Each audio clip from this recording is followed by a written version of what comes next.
Hello दोस्तों, हमारे YouTube channel में आप सभी का स्वागत है। इस वीडियो में हम जीआरएसी स्टॉक को डिस्कस करने वाले हैं। इस कंपनी से रिलेटेड फिलहाल एक बड़ी न्यूज़ आ रही है एमओयूज़ को लेकर। कंपनी ने 2 नए एमओयूज़ साइन किए हैं। अभी हम इस न्यूज़ को डिटेल्स में डिस्कस करने वाले हैं और साथ ही साथ फिर हम इनके टेक्निकल्स को भी डिस्कस करेंगे और देखेंगे कि फिलहाल हमारे लिए यहाँ पर कैसी अपॉर्च्युनिटीज़ मिल रही हैं, ठीक है? तो चलो शुरू करते हैं यहाँ पर न्यूज़ के साथ।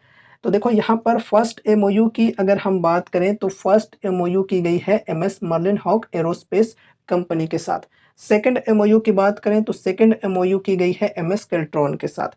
चलो अब यहाँ पर हम डिटेल्स में डिस्कस करते हैं। We inform you that the company has entered into the following 2 numbers of non binding MOUs. तो देखो ये जो एमओयूज हैं ये नॉन बाइंडिंग एमओयूज हैं which are confidential in nature. तो देखो ये जो एमओयूज हैं ये कॉन्फिडेंशियल हैं, मतलब इसे हम कह सकते हैं गोपनीय हैं, ठीक है? चलो आगे हम बढ़ते हैं और डिटेल्स में इंफॉर्मेशन लेते हैं इन एमओयूज के बारे में। MS Merlin Hawk Aerospace private limited for collaboration towards development of composite doors and hatches for use in naval ships. तो देखो यहाँ पर MS Merlin Hawk Aerospace private limited के साथ जीआरएसी की कोलैबोरेशन हुई है। किस चीज़ के लिए? For development of composite doors and hatches. Composite doors and hatches की डेवलपमेंट के लिए जो कि यूज किए जाएंगे यहाँ पर नेवल शिप्स के अंदर। उसके बाद आगे देखो आगे और क्या क्या काम है।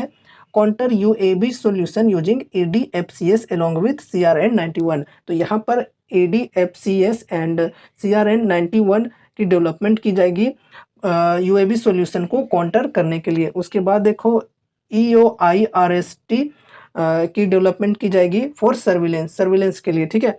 उसके बाद आगे composite masts for Indian navy ships and hydrogen fuel cells based power generation for maritime applications, ठीक है? चलो आगे बढ़ते हैं नेक्स्ट एमओयू के ऊपर। MS Kerala state electronics development corporation limited यानी कि Keltron for establishing collaborative working arrangement towards development of core futuristic technologies in various fields to achieve self-reliance in certain areas of underwater surveillance। तो underwater surveillance के लिए यहाँ पर ये MOU को sign किया गया है और ये सब न्यूज आ रही है। फिर यहाँ पर आगे देखो लास्ट में एक चीज़ यहाँ पर लिखी हुई है। The financial impact of the aforesaid MOUs has not yet been ascertained. तो यहाँ पर बताइए जा रही है कि ये जो एमओयू है इसका फाइनेंशियल इम्पैक्ट के बारे में अभी कुछ नहीं पता चला है, ठीक है? तो दोस्तों ये रही एमओयूज की न्यूज। अब हम चलते हैं इनकी टेक्निकल्स के अंदर। तो ये है इनकी टेक्निकल चार्ट और यहाँ पर हम देख पा रहे हैं स्टॉक के अंदर बढ़िया तेजी, लगभग 5% की तेजी हमें देखने को मिली है आज के दिन और सभी डिफेंस स्टॉक्स के अंदर हमें आज के दिन अच्छी खासी तेजी देखने को मिल रही है। अगर हम मॉर्निंग आवर की बात करें तो मॉर्निंग टाइम में इन सभी स्टॉक्स के अंदर अच्छी खासी गिरावटें थी।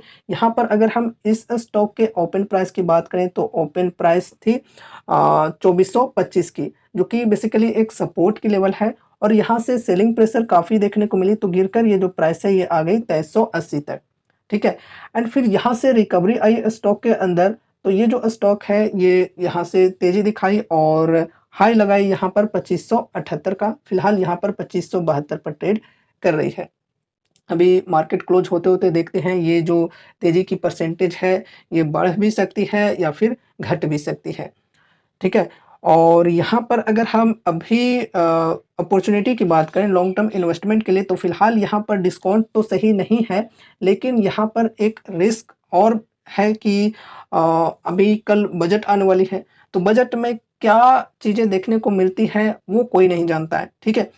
ये अनसर्टेनिटी बनी हुई है और बजट से एक दिन पहले ही तेजी आ गई बाजार के अंदर, ये थोड़ी-सी खतरे की घंटी हो सकती है। अगर तेजी देखकर कोई यहाँ पर इन्वेस्ट कर देता है अभी और अगर गवर्नमेंट का सपोर्ट उस प्रकार से नहीं मिला बजट के अंदर देखने को, जिस प्रकार से मार्केट एक्सपेक्ट कर रही है, तो काफ़ी बढ़िया करेक्शन हम देख पाएँगे स्टॉक के अंदर। इस वजह से हमें थोड़ा-सा वेट करना चाहिए। कल जिस प्रकार से गवर्नमेंट की डिसीजन हमें देखने को मिलती है बजट के अंदर, उस प्रकार से यहाँ पर हम डिसीजन ले सकते हैं। अगर गवर्नमेंट का सपोर्ट मिला और स्टॉक के अंदर तेज़ी स्टार्ट हुई तो फिर यहाँ पर हम एंट्री ले सकते हैं शॉर्ट टर्म के लिए। बाकी यहाँ पर देखो ये जो ट्रेंड लाइन बनी हुई है इस ट्रेंड लाइन को ब्रेक भी किया है प्राइस ने, लेकिन अभी यहाँ पर हमें इंडिकेशन नहीं मिली है कि हाँ आगे तक जा भी सकती है, क्योंकि ब्रेक तो कई बार हुए हैं लेकिन सस्टेन नहीं कर पाया है प्राइस, ठीक है।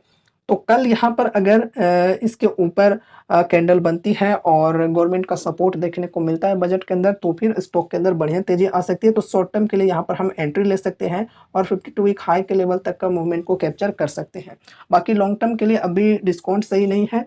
सपोर्ट के लेवल से अगर हम देखें तो अगर किसी ने इन्वेस्ट किया हुआ तो चलो ओवरऑल ठीक है, कोई यहाँ पर बाइंग करके फंसे हुए हैं तो उनके मुकाबले में ठीक है, लगभग 14-15% की डिस्काउंट होगी। लेकिन पर्सनली मैं अपनी बताऊं तो मुझे ये भी डिस्काउंट पसंद नहीं है, क्योंकि ये एक स्मॉल कैप कंपनी है और स्मॉल कैप कंपनियों में मैं जनरली 20% या फिर 25% तक की डिस्काउंट चुनता हूँ फर्स्ट बाइंग के लिए। तो अगर किसी ने यहाँ पर भी इन्वेस्ट किया लेकिन अमाउंट ज़्यादा नहीं लगाया है इस सपोर्ट के लेवल पर, तो चलो ठीक है, ओके है। बाकी बल्क में अगर किसी ने खरीद रखा है तो चलो वो एक खतरा हो सकता है, क्योंकि ये जो स्मॉल कैप कंपनियां होती हैं जब गिरने पे आती है ना तो इजीली 20% क्या यार 40% 50% तक भी गिर जाती हैं। अगर बजट के अंदर मार्केट के अकॉर्डिंग चीज़ें हमें देखने को नहीं मिली तो फिर बढ़िया करेक्शन आ सकती है स्टॉक के अंदर। अगर करेक्शन आती है तो फिर हमारे लिए अपॉर्चुनिटी बनकर आ सकती है। अगर करेक्शन नहीं आती है, स्टॉक के अंदर तेजी आ जाती है, तो फिर बजट के बाद कुछ दिनों के बाद हम प्रॉफिट बुकिंग भी देख पाएंगे और फिर से करेक्शन आएगी ही आएगी। तो बस पेशेंस रख कर चलो, ठीक है। बाकी कोई रिकमेंडेशंस या फिर एडवाइस नहीं है। यहाँ पर आप अपनी स्टडी अपने एनालिसिस के साथ डिसीजंस ले सकते हो, जो भी आपको ठीक लगे आपके स्टडी आपके एनालिसिस के साथ, उसके साथ आप चल सकते हो, ठीक है। सो ये रही हमारी आज की वीडियो जीआरएसी स्टॉक के ऊपर। उम्मीद है कि इस वीडियो के माध्यम से आपको कुछ यूजफुल इन्फॉर्मेशन मिले होंगे। तो वीडियो को लाइक करके चैनल को सब्सक्राइब कर लेना और मिलते हैं अगले नए वीडियोज़ के साथ। तब तक के लिए बाय बाय।